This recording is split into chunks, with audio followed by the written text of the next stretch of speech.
mal primero de buen día, pero para bajar los decibeles de la emoción. Perdonen, pero yo soy pisciano y fácilmente, y en honor de la verdad, me conmueve el hecho de esto, de esta jornada, y agradezco particularmente a la Universidad Nacional de 3 de Febrero que se haya animado a hacer esto. Me voy a usar esa palabra en la línea de lo que el secretario académico expresó hace un ratito. Creo que los privilegios más grandes que tuve en mi vida fue un trabajo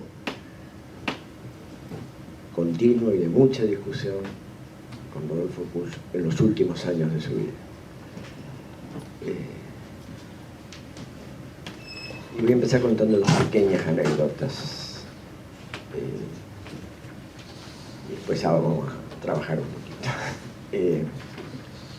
Una, quizás alguno de ustedes que lo puede haber escuchado, la manera en que lo conocía Kusch, porque es un testimonio de la historia, de alguna manera, de nuestro país. En una de las tantas refriegas estudiantiles, como se dice ahora, en términos algo periodísticos, pero de esas que eran tirando a románticas, en el año 72, frente a la Facultad de Ciencias Económicas y en la calle Córdoba, de la UBA, vino la policía a dispersar la marcha. Pero venía, por eso le llamo romántico, a la luz de los terribles cosas que pasaron del 76 en adelante, o del 75 en adelante. Pero, digamos, en ese momento eran marchas con caballos y le tirábamos bolitas y ese tipo de cosas para que se cayeran los caballos, resbalaran, o sea, había por ahí, sacaban sablazos y pegaban en la espalda, esas cosas. Bueno, la cuestión es que corriendo nos dispersamos en eso. Estaba en un curso sobre el marxismo en ese momento. Estoy hablando en 1972, en económicas, lo cual ya era loco. Pero bueno, nunca entendí bien por qué, pero bueno, me habían invitado a dar un curso, por supuesto libre, etcétera. Bueno, la cuestión es que en esa refriega, bueno, todos nos dispersamos, corrimos, etcétera, como suele pasar, y fuimos a parar a un bar con un amigo, y en la mesa se sienta un señor, al cual tercero, el amigo, lo conocía, y en ese momento me dice Rodolfo Kusch. Yo ya conocía algo de su obra y tengo la sensación enorme en este momento de revivir lo que me produjo su mirada o su rostro. Recién cuando pasaron en este hermosísimo video, la verdad que los felicito porque están muy bien hechos. No hablo mucho técnico, sino que llega, y si las cosas llegan me parece que son las que valen. De alguna manera, cuando pasaba lo del rostro y esas reflexiones de Kusch sobre el rostro, me acordé de esa escena. Por eso la quería contar, porque fue un impacto muy, muy fuerte. Y bueno, y ahí empezó la relación. Yo me fui justo en ese momento que creíamos que tocábamos el cielo con las manos. Final del 72, se había hecho el arreglo de la NUCE con Perón, venía de nuevo la democracia en el 73, todos entusiasmados, etcétera, que íbamos a imaginar lo que pasó. Pero bueno, a mí justo en ese momento me salió una beca a Alemania y me fui sufriendo, o sea que ahí me desconecté relativamente. Comento esto porque en ese momento anudamos una primera relación ligada a un grupo que habíamos fundado el año anterior con otros jóvenes irresponsables como yo, que habíamos generado el movimiento de la filosofía de la liberación, que tuvo particular importancia, me parece, y que la sigue teniendo. Y después tuvo su realimentación. Cumplimos los 30 años hace unos años y se hizo una nueva reunión en Córdoba, que era donde había nacido el movimiento. Y fue muy fuerte volvernos a encontrar, y fue muy fuerte encontrar juventud universitaria de de Córdoba, que llenó un salón para escuchar y simplemente preguntarnos cómo hicieron. Y no sé cómo hicimos, pero simplemente nos animamos a romper un congreso y hicimos un congreso paralelo y a partir de ahí no era tan complicado. Además teníamos un entusiasmo impresionante. Pero digo, mi relación con Cuyahy siguió en forma epistolar y tengo cartas de esa época, que son este material, cartas que me mandaba a Alemania, que demoraban un montón, pero no teníamos todavía el correo electrónico y esas cosas que hoy día facilitan tanto la comunicación a distancia, ¿no? Y bueno, así va oscureciendo el panorama del país, y bueno, pero seguíamos trabajando y cuando yo volví en el 75, que obviamente encontré otro país, me fui con todo el entusiasmo de comienzo, me fui en el 73, en enero del 73, las elecciones fueron en marzo del 73, cuando subió Cámpora. ¿Sí? No me acuerdo si subió en marzo mismo, pero las elecciones fueron en marzo. Y volví en el 75, que ya estaba la AAA, ya estaba... El ambiente era otra cosa, obviamente. Y ahí mi reencuentro con Kush fue justamente en la calle Cangallo, que se mencionó recién en el video, donde él vivía, un pasillo largo, una especie de sucucho porteño, por decirlo cariñosamente. Y bueno, ahí empezamos a retomar nuestro diálogo. Bueno, no voy a contar esto, pero porque quería contar otra anécdota. Y simplemente a partir de ahí, y de varios encuentros, bueno, cuando viene el golpe militar no sabíamos qué hacer, seguimos reuniéndonos, los de la filosofía de la liberación, ampliamos un poco, pero claro, tenía que ser bajo algún paraguas, porque no era sencillo en ese momento todo. Hicimos jornadas amparados por la Universidad del Salvador, que hasta el 78, 79 fue paragüita, después ya el paraguas se agujereó por todos lados y nos dispersó, a mí me echaron, etcétera, pero bueno, no importa. Y ahí se dio la ida de Kush a Maimará. Y se dio por una coyuntura. Esto simplemente lo cuento. Nos dieron un financiamiento para una investigación, gracias a algunos contactos internacionales que teníamos en el grupo. Los alemanes nos dieron un financiamiento. Es loco cuando uno lo cuenta así objetivamente. A partir del año 77, para hacer una investigación sobre la sabiduría popular argentina y su relación con el símbolo. Carlos Paz ya sabe qué podía querer decir eso. Metimos la palabra religión para quedar más tranquilos. Sabiduría popular, religión y símbolo, algo así, que ni me acuerdo bien cómo era. La cuestión es que la Fundación Thyssen, que es la de los ascensores, que habrán visto en un lugar que están los ascensores Thyssen, nos dio un buen financiamiento para hacer esa investigación, y ahí yo le ofrezco a Kush, podíamos pagar un solo sueldo. La plata era solo para material, viajes, reuniones, etc. Rodolfo estaba desesperado por irse de Buenos Aires e irse a la Puna, o a los inicios de la Puna, allá en la Quebrada. Y entonces ahí yo le ofrecí, mira, tenemos la posibilidad de pagar un sueldo. Es para vos. Y ahí tomó la decisión, vendió su cucho de la calle Cangallo y se fue para, perdón que diga Cangallo, ahora se llama Perón, la calle esa, y se fue a Maimará.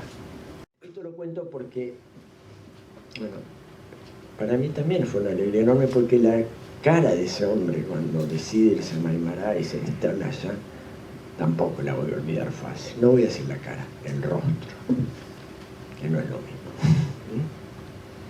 La mirada, la alegría, la sonrisa. Nosotros nos reuníamos una vez por mes. En este periodo de la investigación hacíamos unas reuniones de discusión y estos temas fueron saliendo mucho. Y por eso me animo, recién ahora escribí algunas cosas sobre esto que estoy publicando, pero bueno, es retomar esta preocupación que me parece que puede ser una contribución importante al debate, e insistir justamente en la fecundidad enorme, que si algo me parece importante en todo esto, es comprender la fecundidad del pensamiento de Kusch. Yo ahí en el video decía, algo nos mueve.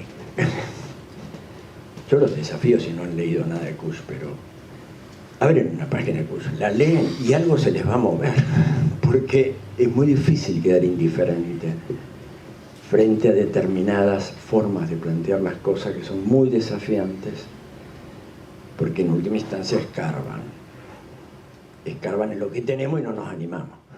Entonces,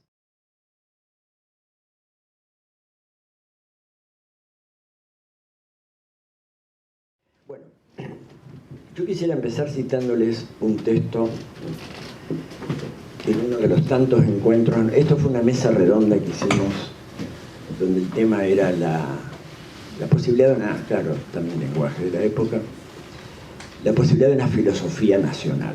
Ese era el tema de la mesa, ¿no? Y ahí Kusch dijo lo siguiente, cito: nos pasa como en la danza de las trenzas navideñas en la quebrada. Pone una imagen de un rito, si quieren, entre comillas, una fiesta que se hace para Navidad, donde ponen un palo y van trenzando y destrezando cintas alrededor de ese gran palo en la quebrada. Nos pasa como, en la danza de las trenzas navideñas en la quebrada, se continúa trenzando y destrenzando lo que está depositado en el corpus. Esto es típico de Kusch. Corpus es una palabra cuasi técnica, en latín. Cuando dice el corpus nos referimos de alguna manera a ese cúmulo de capital social, cultural sobre el cual trabajamos, o bien el corpus que elegimos para una investigación, o bien el corpus sobre un tema, y entonces la bibliografía que hemos encontrado. Es una palabra que usamos mucho en la academia, digamos, ¿no? ¿Con qué corpus trabajás? ¿En qué referencia? O sea, adrede está puesta la palabra. Pero además corpus quiere decir cuerpo, está claro. Entonces tampoco esto es casual, me parece, en un análisis. Se continúa trenzando y destrenzando lo que está depositado en el corpus. Pero nos puede ocurrir lo peor. Aceptar el filosofar como pensamiento y no como reiteración. Creo que vos ayer hablaste de la distinción de conocimiento y pensamiento, ¿no? Por lo que escuché recién. No te escuché, pero digo... o sea, nos puede pasar lo peor. ¿Qué es lo peor? Aceptar el filosofar como pensamiento y no como reiteración. Porque entonces los pies se nos entreveran porque hemos perdido el ritmo del conjunto. O sea, vamos muy tranquilos mientras trenzamos y destrenzamos el corpus. Pero si de golpe aceptamos el filosofar como pensamiento y no como reiteración, nos pasa lo peor. Los pies se nos entreveran, hablando de una danza, ¿no? Que los pies se nos entreveran, una metáfora clara. Está por medio que nuestra danza no sea la adecuada. El problema no está en haber trenzado todas las cintas. No es ese el problema. Sino en que lo que se dio en llamar filosofía no es el corpus real. O sea, hemos estado danzando alrededor, trenzando y destrenzando, alrededor de un corpus que no es el real. Hay que destrenzar las cintas para trenzarlas de acuerdo con un corpus realmente propio y que no se molesten los danzantes. Estas cosas que tiene el lenguaje de Kusch, ¿no? No se molesten los danzantes. Lo dice como de paso, pero no es un de paso, ¿entienden? El que no se molesten los danzantes, porque justamente en el otro caso, cuando cometemos el error y damos los traspiés, los pies se nos entreveran, perdemos el conjunto. Es decir, nos molestamos los danzantes. La metáfora es muy linda.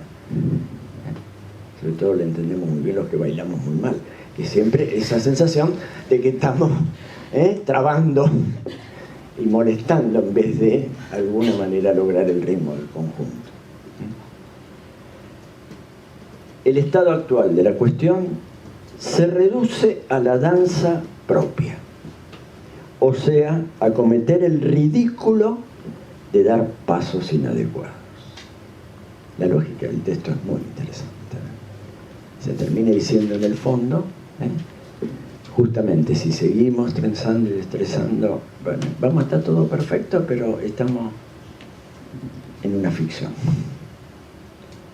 Y entonces el tema es cometer el ridículo de dar pasos inadecuados. Termina el texto este. En esto va la responsabilidad del pensador. Digo, quienes estamos formados en el rigor de que lo importante es dar pasos adecuados, que no digo que no haya que dar pasos adecuados, por favor, pero quiero decir, entendamos un poco la metáfora, que aparezca como responsabilidad del pensador en este contexto de qué estamos trenzando y destrenzando. O sea, ¿qué estamos pensando?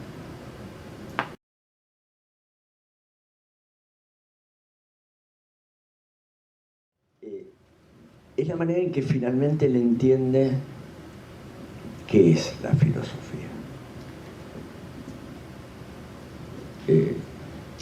Y hay una forma muy particular de plantear el tema. Empiezo por decirles la definición que da en un momento. La filosofía es una cultura que ha encontrado su sujeto. Y esto lo pone en el contexto de una de las cosas que él considera que es de los síntomas más graves que tenemos en América, como pensadores, etc. Que es haber escindido, separado, desfasado el sujeto que piensa del sujeto cultural. Más aún, este ha sido el mensaje. Si usted quiere colocarse en el lugar del cogito, del sujeto, del yo pienso, que usa bien su razón, claro, porque Descartes aclara que es el fundamento inconmovible de la verdad, pero enseguida dice, todo, la razón es la cosa mejor repartida del mundo, el problema es que pocos saben usarla bien. Usarla bien es justamente la clave. Entonces, si usted quiere usar bien, tiene que colocarse en este lugar del cogito en cuanto tal, del pensamiento en cuanto tal, es decir, descontextualizarse, desgravitarse. De alguna manera, justamente darle la espalda a la cultura. Entonces ocurre que se entiende la filosofía como un colocarse en un sujeto que justamente se supone que no tiene cultura. Está más allá de eso. Es decir, es lo que permite de alguna manera una lectura. Y me parece que lo interesante de esto es que acá se va a arraigar el problema. O sea, porque el problema va a estar justamente en pretender ser sin estar, porque eso es lo que está detrás. O pretender pensar sin la gravitación del suelo que habitamos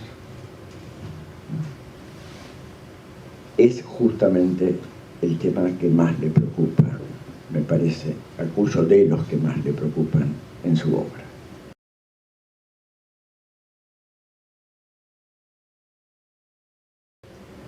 Y esto tiene mucho que ver porque no nos animamos a lo que llamó en algún momento descender al infierno filosófico,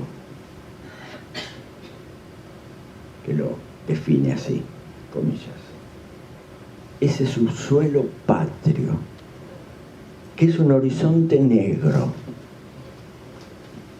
esa prepatria, donde quedó enterrada nuestra verdad y que cierto renovado afán de pulcritud nos impide escarbar.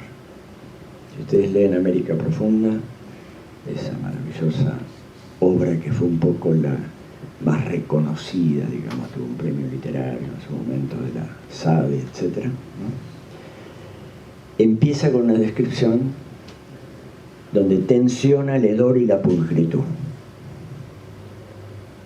Y que justamente de alguna manera jugamos a la pulcritud para tapar el hedor. Entonces, esto es lo que está diciendo aquí, ¿no? Cierto renovado afán de pulcritud nos impide escarbar, porque lo que vamos a escarbar está presupuesto que es hedor, que es negro, como dice acá, ¿no? Negro en el sentido del horizonte negro, ¿no? Un horizonte negro no se ve. Es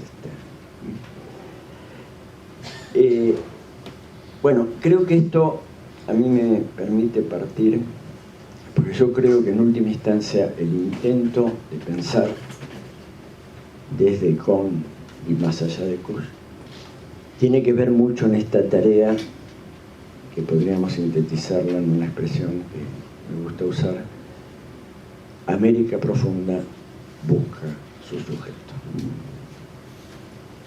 No es que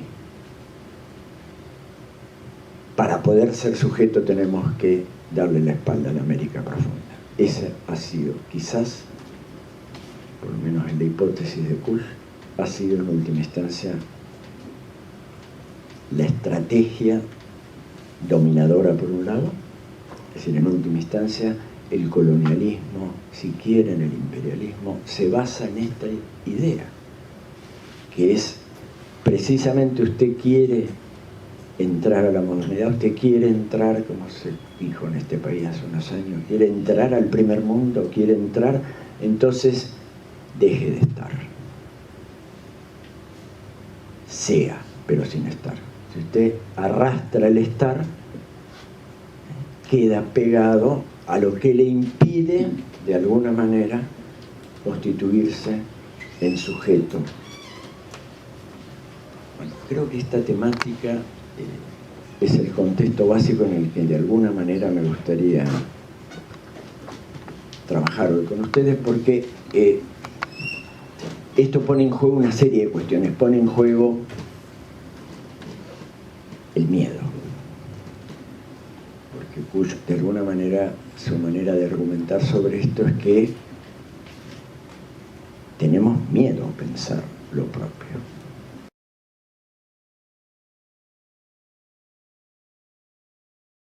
Y esto está muy ligado a su lectura, que ya trasciende de una manera muy fuerte, me parece, estas meras primeras apreciaciones que estoy dándoles, que es su reflexión sobre el estar como anterior al ser y de alguna manera ligándolo con lo humano a secas. Y esto es lo que me parece interesante. Entonces yo me quisiera detener primero un poquito en esta, creo que está puesto el... Sí, está puesto ahí. Yo ligo esto, es una serie de nombres que puse ahí, una serie de categorías que son las que él mete, después me voy a detener más concretamente la distinción del estar, pero detrás está el tema de la gravitación del pensar. Creo que de esto es lo que hablaron básicamente ayer, si entiendo, con la geocultura, etc. Todas esas son expresiones kuschianas, lo de la geocultura, sí, supongo que se mencionó, que es de alguna manera esta tesis fuerte de Kusch de que, esa frase es brillante, el pensamiento no se ve ni se toca, pero pesa, está gravitado por el suelo que habitamos, pesa. Y esto es interesante porque plantea una serie de cuestiones que ahí simplemente las enuncio, ¿no? Esto de lo centrífugo y lo centrípeto, que está ligado intuitivamente a qué quiere decir la salida al exterior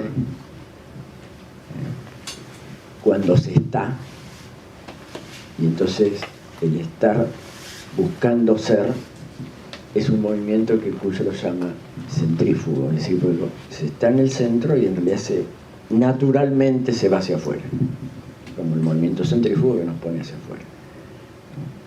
En cambio, la intención dominadora, la intención anuladora del estar y pretender ser sin estar, es un movimiento inverso, porque está desesperado siempre buscando un centro que nunca encuentra. Es interesante esto. Es decir, como que la expansión natural, que sería la relación con el ambiente y de alguna manera con las otras culturas, diríamos hoy día, y este es un tema muy importante, desde un centro, o sea, desde el estar, ya vamos a tratar de profundizar qué quiere decir esto para Kush, no es lo mismo que estar desesperados buscando el centro. Y entonces vamos dominando y dominando y dominando, buscando el centro, o queriendo mostrar que somos el centro. Y a mí me parece, estas son esas categorías de Kush que llaman la atención, porque en el fondo está utilizando un lenguaje que es típico, de alguna manera, de las distinciones, el centro y la periferia, el etnocentrismo. Pero curiosamente le llama a eso movimiento centrípeto. Porque en el fondo eso está indicando que no tienen centro y están desesperados buscándolo. Es decir, que están negando el estar, están negando la condición humana. En cambio, sí estamos, el movimiento naturalmente centrífugo. Esto va a ser central en los debates contemporáneos, sobre todo por esa categoría que también, ahí la puse en los términos de él, en la última que está puesta en esa diapositiva, que es el vacío intercultural. Es decir, el tema de la relación con otras culturas, que justamente el gran tema es que se interpone un vacío en el sentido de que, o el sentido simple, de lo siguiente, que si de alguna manera yo absorbo la otra cultura a la mía, como una forma de saltar ese vacío intercultural, o sea, domino, o al revés, pierdo el arraigo y me dejo dominar. Y entonces en realidad lo que está queriendo insinuar es lo que hoy día llamaríamos, esta no es una categoría de Rodolfo, lo que hoy día llamaríamos el diálogo intercultural, que no es lo mismo que el mero multiculturalismo. El verdadero diálogo intercultural implica una tierra de nadie que exige traducción, o sea, un reconocimiento que no es meramente somos diversos, sino que hay una tierra que es justamente lo que desde algún lugar, y ese lugar va a tener que ver con el estar y su expansión natural, es decir, con la condición humana, es donde podemos generar algo nuevo. La facilidad, tenemos esta imagen, entonces al revés, pareciera que lo cultural, justamente lo que lo caracteriza, es que está desgravitado. Lo decimos de otra manera. O sea, como si las grandes creaciones del arte, de la literatura, del pensamiento, incluso de la vida social, de la economía, de las relaciones humanas, no estuvieran gravitadas por el suelo. Pareciera que fácilmente decimos, sí, está gravitado por el suelo el folclore, está gravitado por el suelo ciertas cositas, pero ¿cómo vamos a pensar que está gravitado por el suelo el sujeto trascendental kantiano? ¿O cómo vamos a pensar que está gravitado por el suelo Platón? No. Si además nos invita a ascender dialécticamente hacia el mundo de las ideas, eso es maravilloso y dejamos toda gravitación. Perdón, lo digo de una forma, pero está tan claro que está tan gravitado como cualquier otro, ¿entiendes? Y que quizá ahí está lo más rico, y entonces, si uno lee desde ahí el tema, son claves de lectura, ¿entienden? Cuando uno entiende, ustedes abren la crítica, la razón pura de Kant y se la dedica a Federico José, el emperador de Prusia. Lógico, porque era el emperador ilustrado. Era el emperador que dejaba que los filósofos pensaran por su cuenta, pero no quita que era el emperador de Prusia. Quiero decir, ni quita validez ninguna al pensamiento kantiano, sino que simplemente lo gravita. Y entonces podemos entender más en profundidad cómo está respondiendo a esa gravitación, que tiene que ver con el estar, que es a lo que me quiero dedicar más concretamente.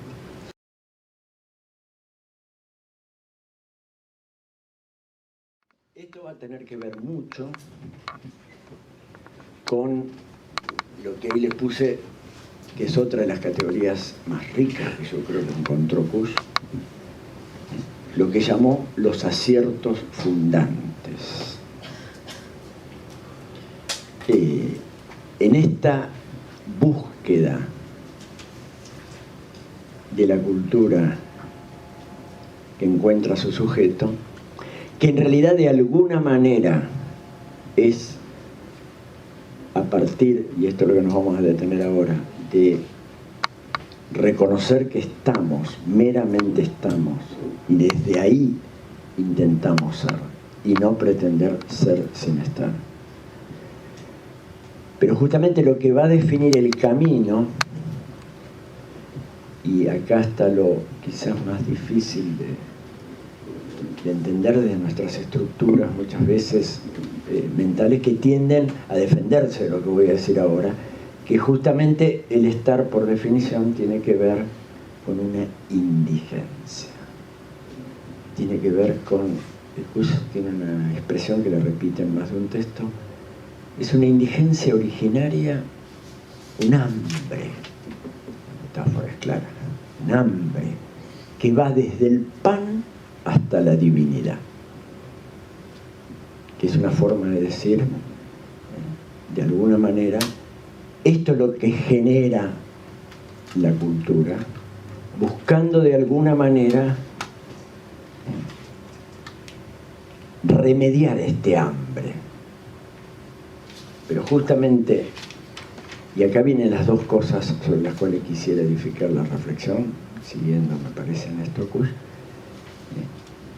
Por un lado, no con la ilusión de que remediamos negando la indigencia, es decir, poniéndola fuera. En definitiva, somos parientes de las ideas, decía Platón. Somos parientes. Es un texto muy lindo de Platón, ¿no? La metáfora. Somos parientes. Y esto es lo que hace que naturalmente tengamos que salir de la caverna, porque estamos ante apariencias, etc., y darnos cuenta que hay un sol afuera, y estas son sombras que se están... Y entonces empezar el ascenso hacia el mundo de las ideas. Pero lo que justifica eso es que más allá de creernos indigentes, de creernos que la condición humana tiene que ver con eso, no, en última instancia somos parientes de las ideas. O sea, lo más profundo nuestro, en última instancia, tiene que ver con algo fijo, siempre igual a sí mismo, que después la filosofía lo llamó la esencia, la naturaleza de las cosas, o el mundo moderno lo llamó el sujeto, trascendental, a priori, siempre igual a sí mismo, etc. Es decir, destrabar la indigencia y poner en última instancia un polo seguro. La palabra técnica de esto es fundamento. Pero un fundamento que es fundamento justamente porque siempre es igual a sí mismo. Y entonces precisamente está fuera de toda indigencia, fuera de toda contaminación. Creo que esta es una de las cosas más difíciles de entender. Entonces yo quisiera profundizarles un poquito en esto, pero a partir de esta idea entonces, de que precisamente los gestos de remediar esa indigencia, porque por un lado está negarla, y por otro lado está decir no, la remediamos porque encontramos justamente, de alguna manera, las pistas seguras y de una vez para siempre. Es decir, encauzamos de alguna manera la búsqueda a partir de conceptos, de ideas claras y distintas que nos garantizan, porque justamente se desprenden de toda contaminación cultural. O sea porque lo neguemos, sea porque creemos que lo resolvemos desde lo que de alguna manera aparece como lo opuesto a la indigencia. Aquello que Hegel, permítame decirles mi amigo Hegel, porque vengo trabajándolo hace 30 años, 40, qué vejez, peleándome fuertemente con él, llamaría el poder del concepto. O sea, o nos ilusionamos con el poder del concepto, que en última instancia pone a todas las representaciones, pone a todas las intuiciones, diríamos en términos de algo que va a resonar porque muchos de ustedes se dedican a esto, pone al arte, a la religión, dentro de la filosofía, dentro del movimiento del concepto, le da claridad. El concepto finalmente, entonces pongo el extremo, ¿no? Esto tiene muchas lecturas a lo largo de la historia, pero lo que quiero señalar es el doble contexto. O negamos esa indigencia, o creemos que la remediamos de una vez para siempre porque llegamos al concepto, porque llegamos a la idea, porque tenemos la teoría clara. Siempre me gusta citar una frase de Jan Ulmo, ese físico que trabajaba con Piaget en el Centro de Ginebra de Epistemología Genética, que hablando de la ciencia moderna, dice: ¿cuál es el ideal de la ciencia? Lograr que los fenómenos no nos sorprendan. Es decir, pasa algo, acontece algo y yo tengo la explicación. Es un caso de la ley, es un caso de la teoría. Entonces estoy al abrigo, de alguna manera, del trastabille de la indigencia del estar. Salgo de eso, me meto en el seguro camino de la ciencia, así le llama Kant cuando plantea en su prólogo a la crítica de la razón pura, esto que está pasando y su ambición es a ver si entramos al seguro camino de la ciencia. Fundamento inconmovible de la verdad, le llamó Descartes al cogito. Inconmovible, esto no lo mueve nadie.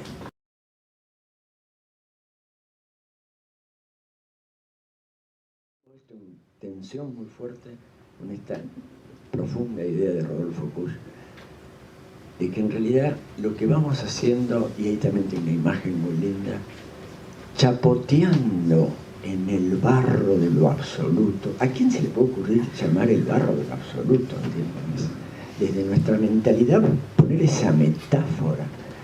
Chapoteando en el barro de lo absoluto, intentamos, codo a codo con los otros, ensayar algunos aciertos fundantes.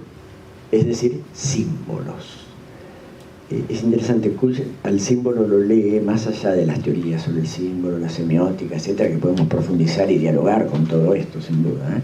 Fue una de las grandes discusiones en nuestros encuentros mensuales con Rodolfo, porque muchos de nosotros veníamos de fuertes lecturas de Ricoeur, de fuertes lecturas de la hermenéutica, y entonces el diálogo sobre qué era el símbolo era muy fuerte, la hermenéutica, etcétera. Bueno, ¿qué quiere decir aciertos fundantes? Así le llaman los símbolos. Los símbolos son aciertos fundantes. ¿Por qué aciertos? Acierto es una palabra lúdica. En nuestro lenguaje cotidiano, ¿con qué frecuencia decimos la acerté? O sea, la acerté tiene mucho que ver con di en el blanco. Es decir, en el juego. Bueno, y en el juego, los juegos de azar es común, ¿cierto? Acerté con el número que soñé y saqué la lotería. Acerté. O sea, lúdicamente encontré el resultado, por decirlo así. Entonces él dice, son aciertos, hay una lógica lúdica. No es una lógica de superación de la representación, de la intuición por el concepto, que no es lúdica, es necesaria. La lógica lúdica es azarosa. De acierto fundante, insisto, es acierto en este sentido de una lógica lúdica, no es una lógica dialéctica necesaria que supera la representación en el concepto, o que asciende de las apariencias a la idea en sí, o que lee de alguna manera, separando los accidentes, la esencia de las cosas, haciendo referencias a ciertos tópicos fuertes de la historia de la filosofía, sino que es una lógica lúdica, que él la encuentra justamente como central en sus trabajos de campo. Es decir, este tirar y ver cómo lúdicamente se da el centro. Pero es fundante, y esto es central. O sea, da un sentido, remedia de alguna manera esa indigencia originaria del hambre que va desde el pan hasta la divinidad. Es decir, da un sentido, pero es un sentido justamente lúdico. Lúdico en el sentido que no pretende ser una superación del estar o una negación del estar. ¿Está clara la idea? O sea, me parece que esto es interesante también como contexto porque está aludiendo de alguna manera a que la noción de estar tiene que ver con algo que justamente la reacción es o negarlo o dominarlo.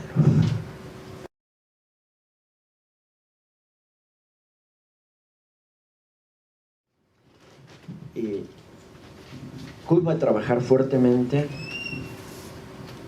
y desde su comienzo insinúa de alguna manera en sus primeros textos y después ya pasa a ser un tema explícito muy fuerte en sus últimas obras, la distinción de ser y estar. Claro, no es cualquier cosa. ¿Por qué no es cualquier cosa? Y porque aparece el ser. Y el ser es como la palabra de los filósofos. Ya veníamos lastimados en el siglo XX porque un gran pensador, académico, enormemente respetado, discípulo de otro gran pensador, me refiero a Heidegger, discípulo de Husserl en la Universidad de Freiburg, había dicho: nos hemos olvidado del ser los filósofos. La filosofía entera, desde Platón hasta acá, no pensó lo único importante de ser pensado. ¿Cómo, señor Heidegger? ¿Está loco usted? ¿Qué es eso? El ser. ¿Cómo que no vamos a pensar el ser? Yo se lo digo siempre, medio en chiste, la imagen que hay es que los filósofos dormimos con el ser, comimos con el ser, soñamos con el ser. Es decir, ¿cómo nos va a decir que la historia de la filosofía de Platón hasta nuestros días se olvidó de pensar el ser? Y Heidegger dijo, sí. ¿Por qué? Porque lo pensamos como cosa, como esencia, como lo siempre igual a sí mismo, como oponiéndose a todo lo que acontece. Nos hemos olvidado que el ser es acontecer, es tiempo. Esto nos movió la cabeza fuertemente. Estaba en la línea ya de movimiento no menos fuerte y quizás más sacudidores por su lenguaje de alguien a quien Heidegger trabajó mucho, que fue Federico Nietzsche, que nos lanzó, como quien no quiere la cosa, Dios ha muerto, se borró el horizonte. Y cuando él explica la metáfora del Dios ha muerto, que la habrán escuchado alguna vez, ¿no es cierto?, de Nietzsche, dice que alguien agarró una esponja, la empapó en sangre y borró el horizonte. Mein Gott. No es una imagen cualquiera. Y Heidegger que dice, fundamento inconmovible de la verdad. No, el único fundamento es un fundamento sin fundamento. Y jugando con el alemán pone Abgründiger Grund. Grund en alemán quiere decir fundamento. Abgrund en alemán es un sustantivo que quiere decir abismo, sin fundamento. Entonces, con una cosa que la lengua alemana la permite con mucha facilidad, adjetiva el sustantivo y pone es un fundamento sin fundamento. O sea, un fundamento que es abismo. Estimados colegas, se nos movió el piso y se borró el horizonte. Así empieza el siglo XX. Me refiero a la historia del pensamiento. Empieza con otras cosas terribles también. Primera Guerra, el Holocausto, los genocidios, ¿no? Pero digo, desde el pensamiento esto mueve enorme. Bueno, Q se va a animar a decir, sí es cierto. El acontecer precede al ser como cosa, al ser siempre igual a sí mismo. Lo mismo, dice Heidegger, dasselbe ist nicht das Gleiche.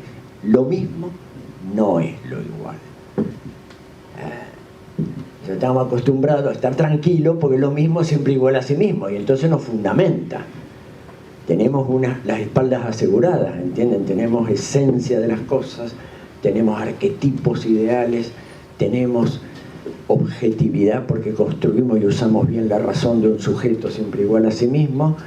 Entonces, estamos tranquilos. A lo más tenemos que animarnos a salir de la caverna, que no es poco, animarnos a ir construyendo nuevos objetos si no nos alcanzan para explicar los fenómenos que se van dando, pero siempre tenemos los elementos seguros para hacerlo. Ese ideal moderno ustedes recuerden los ideales modernos, progreso moral de la humanidad, siglo XVIII. Kant, paz perpetua.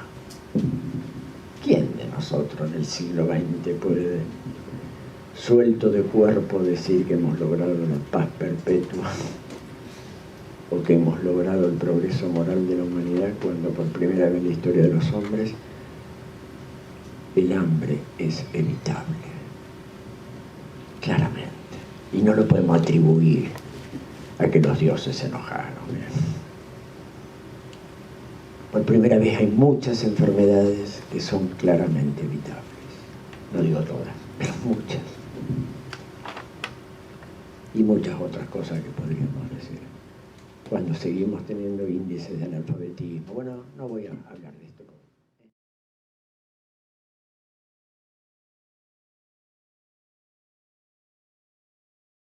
Durante mucho tiempo los filósofos hemos creído que el pensamiento empieza por la admiración. Nos ponemos tranquilos. Era el origen de la filosofía para los griegos.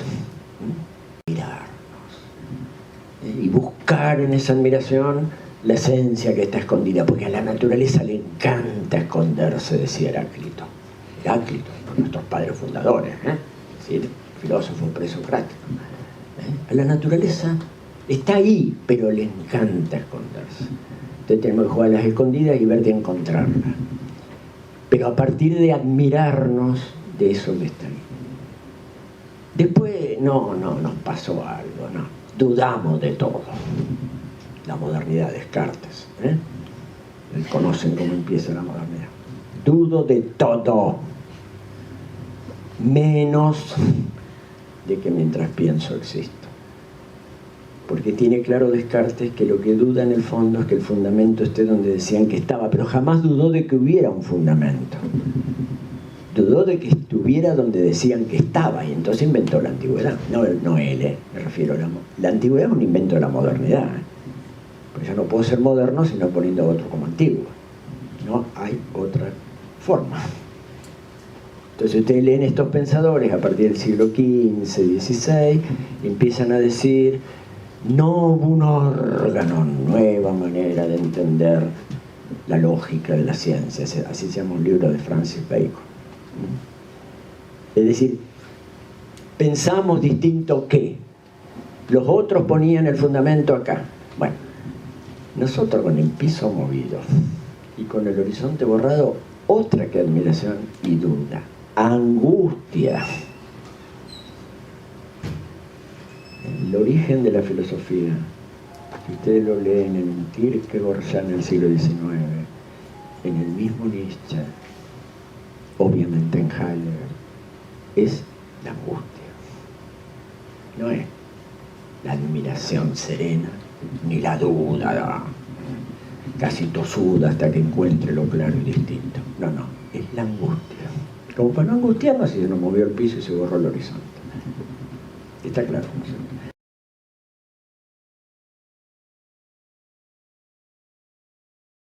Bueno, Kuhn se anima a lo siguiente. Está claro, y hay algunos trabajos ya sobre esto. Kuhn era un lector de Heidegger. Indudablemente hay ciertos temas que rondan, que están en Heidegger. Sobre todo el Heidegger de Ser y Tiempo, el primer Heidegger.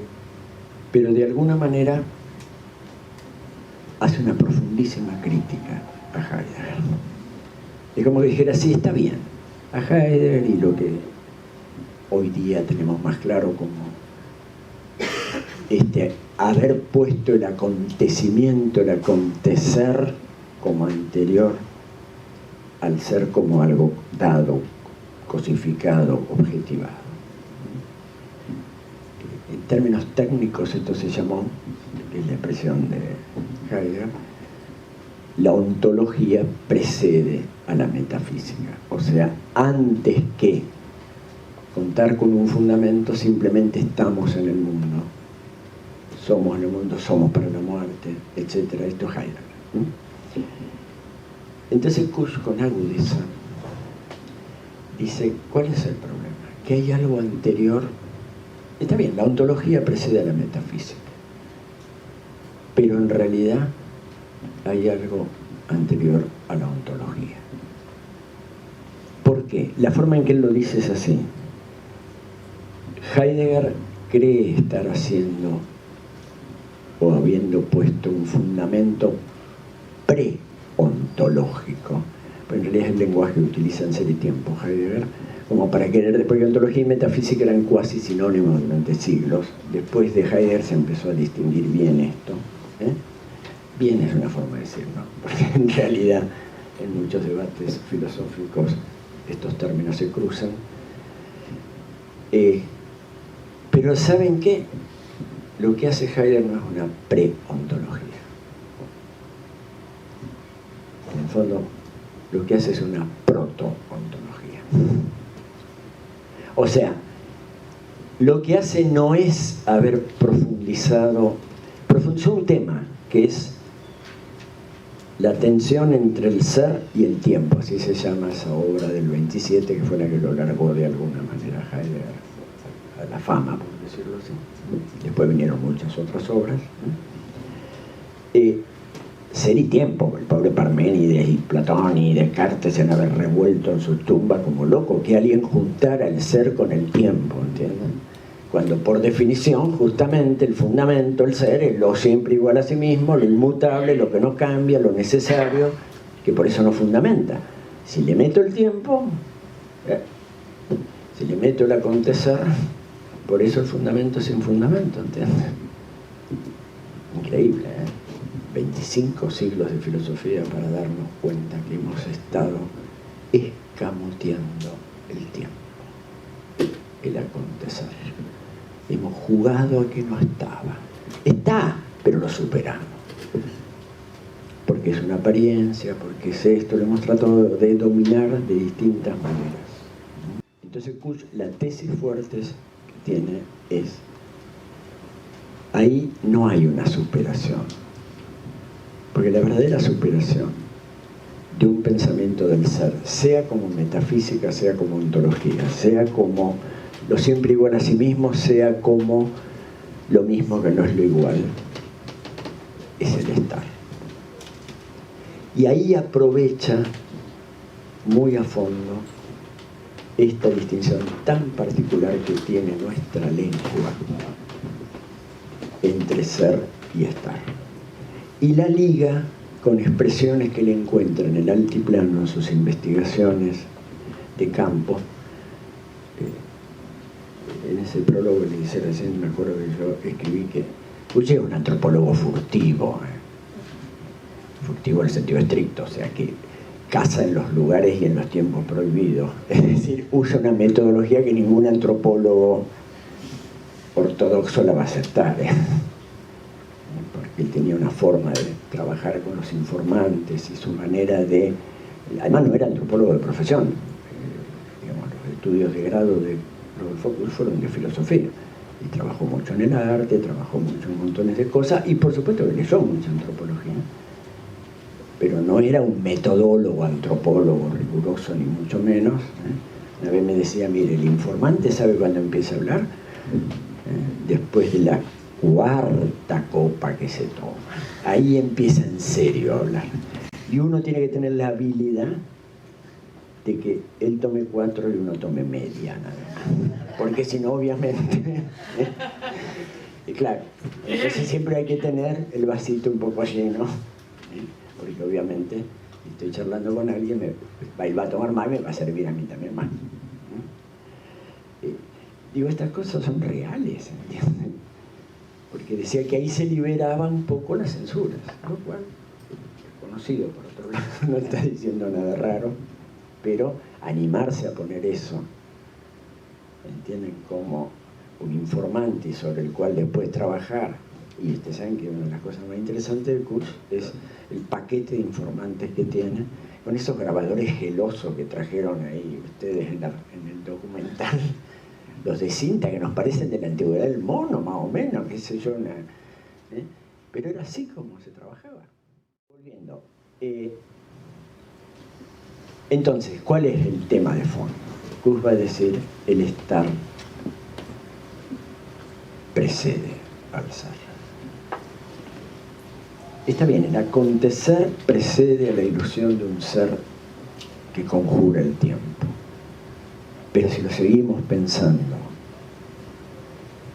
como ser, y de hecho Heidegger lo sigue pensando como ser, solo que es ser y tiempo. No hacemos pre-ontología, hacemos proto-ontología, usa esas palabras, o sea, una ontología más fundamental que la otra, pero sigue siendo el ser. Y entonces aprovecha la distinción de nuestra lengua. ¿Cuál es el núcleo de esta distinción? Ustedes saben que nuestra lengua es latina, lo fundamental, quiero decir, proviene del latín. Todas las formas conjugadas del verbo ser en castellano, el presente, el pasado, yo soy, tú eras, etc., vienen de las correspondientes formas conjugadas del latín. Yo soy, tú eres, ego sum en latín, yo soy en castellano. Ego eram en latín, yo era en castellano. O sea, hay una correspondencia habitual en muchas derivaciones de otras lenguas. Pero hay una excepción, el infinitivo. El infinitivo en latín del verbo ser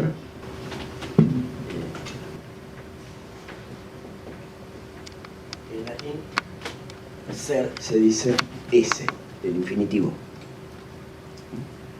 No viene de ahí nuestro infinitivo ser. Justamente el ser. Esto es lo que fascina cuando uno lo... Esto es muy simple en última instancia, pero lo fascinante es que Kusch haya intuido acá esta relación con la América profunda, con esa categoría que encontró en el altiplano y que luego lo llevó a profundizar. El infinitivo nuestro viene de este otro verbo,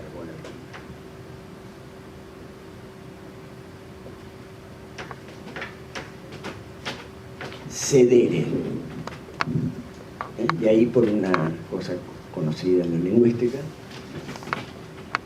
ser está puesto ahí. Es decir, en la evolución de la lengua, el ser, no es difícil entender que el ser venga de cedere. ¿Pensáis que quiere decir cedere en latín? Estar sentado. La sede, por ejemplo, es una palabra que le damos de ahí. La sede es el lugar donde uno está sentado, o la sede del poder está en tal lugar. Es decir, se supone que es el asentamiento. Kusch explota profundamente esto, porque por estas cuestiones simplemente también conocidas en la historia de las lenguas, de contraposiciones estructurales, estar sentado se opone a estar parado. Y estar parado en latín se dice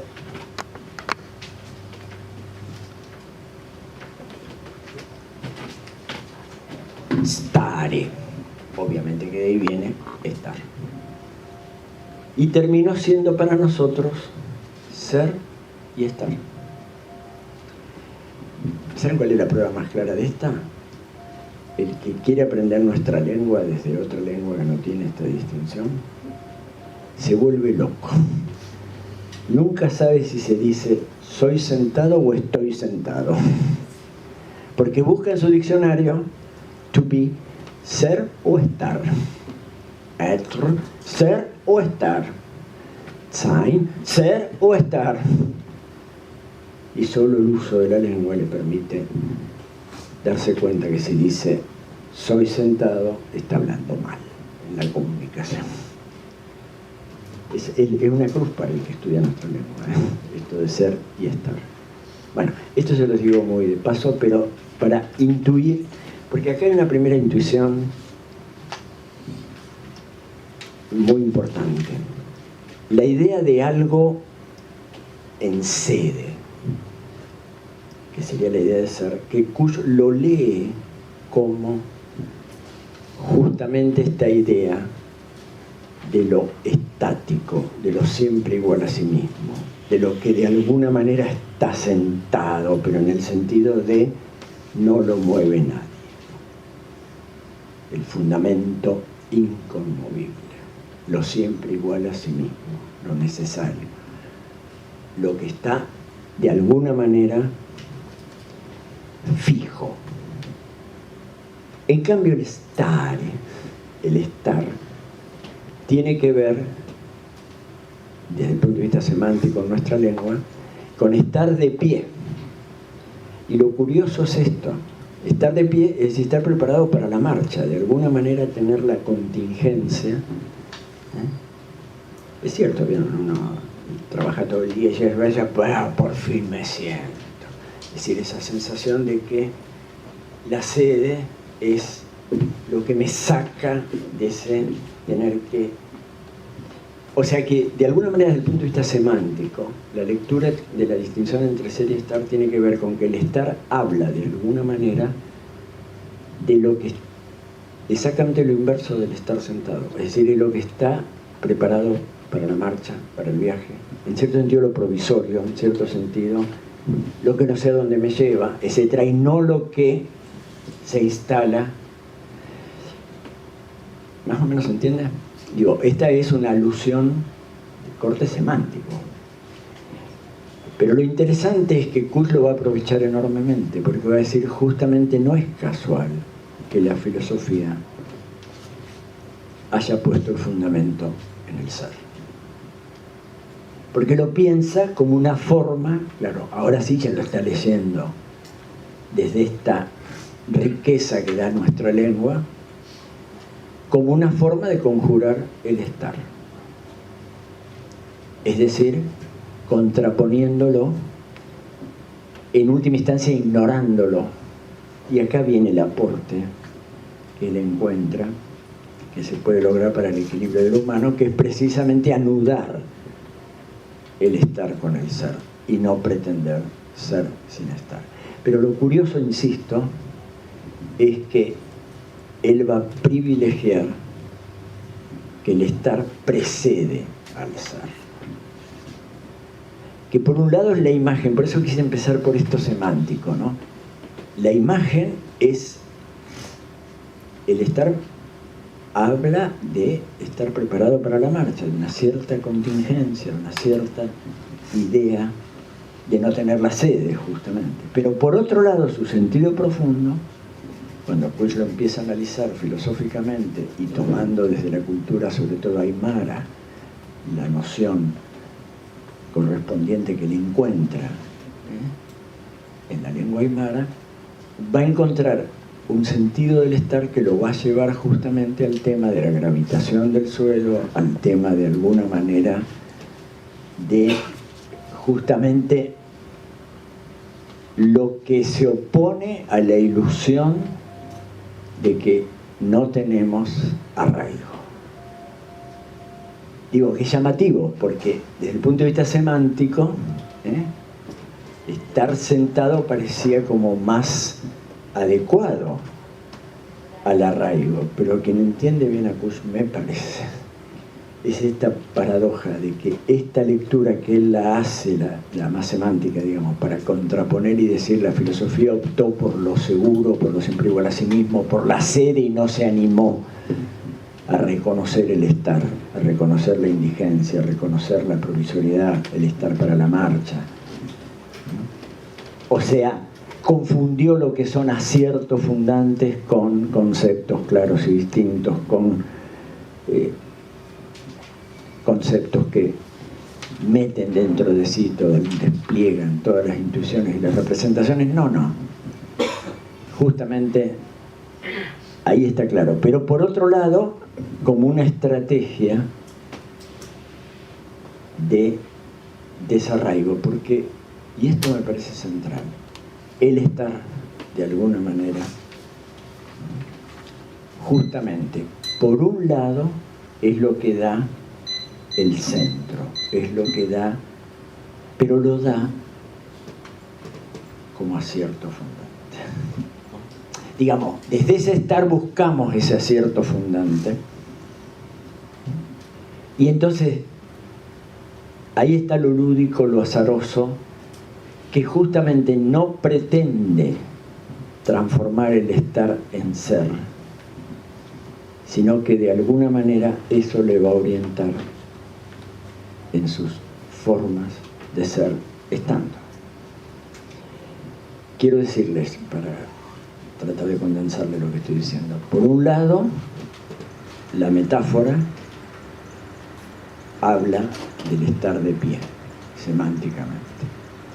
Pero por otro lado, este uso profundo como categoría filosófica que va a intentar hacer Kusch, está insistiendo que el estar es justamente lo que de alguna manera se convierte en lo anterior, de alguna manera, claramente a todo estar sentado, pero claramente también es desde donde es posible encontrar sentidos, pero justamente que no son sentidos adornos de la silla, de la sede, sino que son aciertos fundantes, es decir, que tienen la cosa azarosa, que no pretenden negar la indigencia del estar, esta condición humana, que está mejor caracterizada por estar de pie para la marcha que por estar sentado. Sin embargo, el problema es encontrar los aciertos fundantes.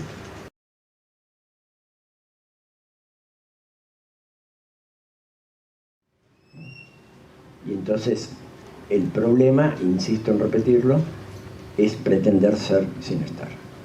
Y este ha sido nuestro tema.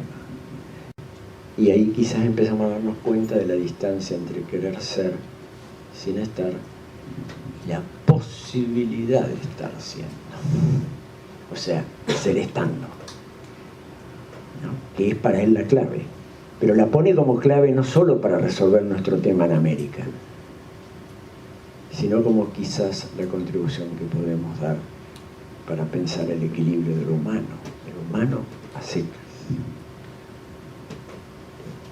Y ahí aparece el buen filósofo, ¿entienden? Yo creo que no pretende cerrarse en lo propio, sino que entiende que lo más propio de lo propio es lo común a todos.